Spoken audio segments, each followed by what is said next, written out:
عاجل. الملك محمد السادس يتدخل في قضية الفنان سعد المجرد ويفرح كل المغاربة ومحبي المجرد بهذا القرار الغير متوقع. فرح المغاربة ومحبي الفنان سعد المجرد قبل قليل بخبر تدخل الملك محمد السادس بقرار عاجل في قضية الفنان سعد المجرد المتهم بقضية اغتصاب والذي حكم بسببها 6 سنوات سجنا في فرنسا.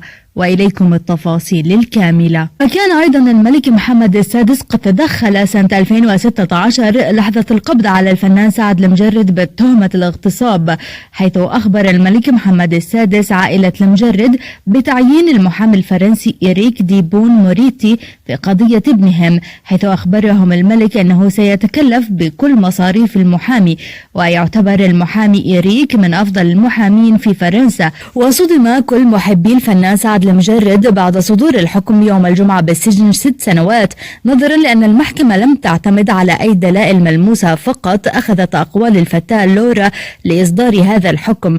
وأكدت بعض المصادر الغير رسمية أن الملك محمد السادس تدخل من جديد وأمر مجموعة من المحامين بجمع الدلائل والاستعداد للطعن في هذا الحكم خلال فترة الاستئناف التي منحتها المحكمة ومدتها 10 أيام، حيث خلال هذه الفترة يمكن إلغاء الحكم أو زيادة سنوات السجن أو حتى خفضها. وهذا ما أفرح المغاربة وكل محبي الفنان سعد المجرد.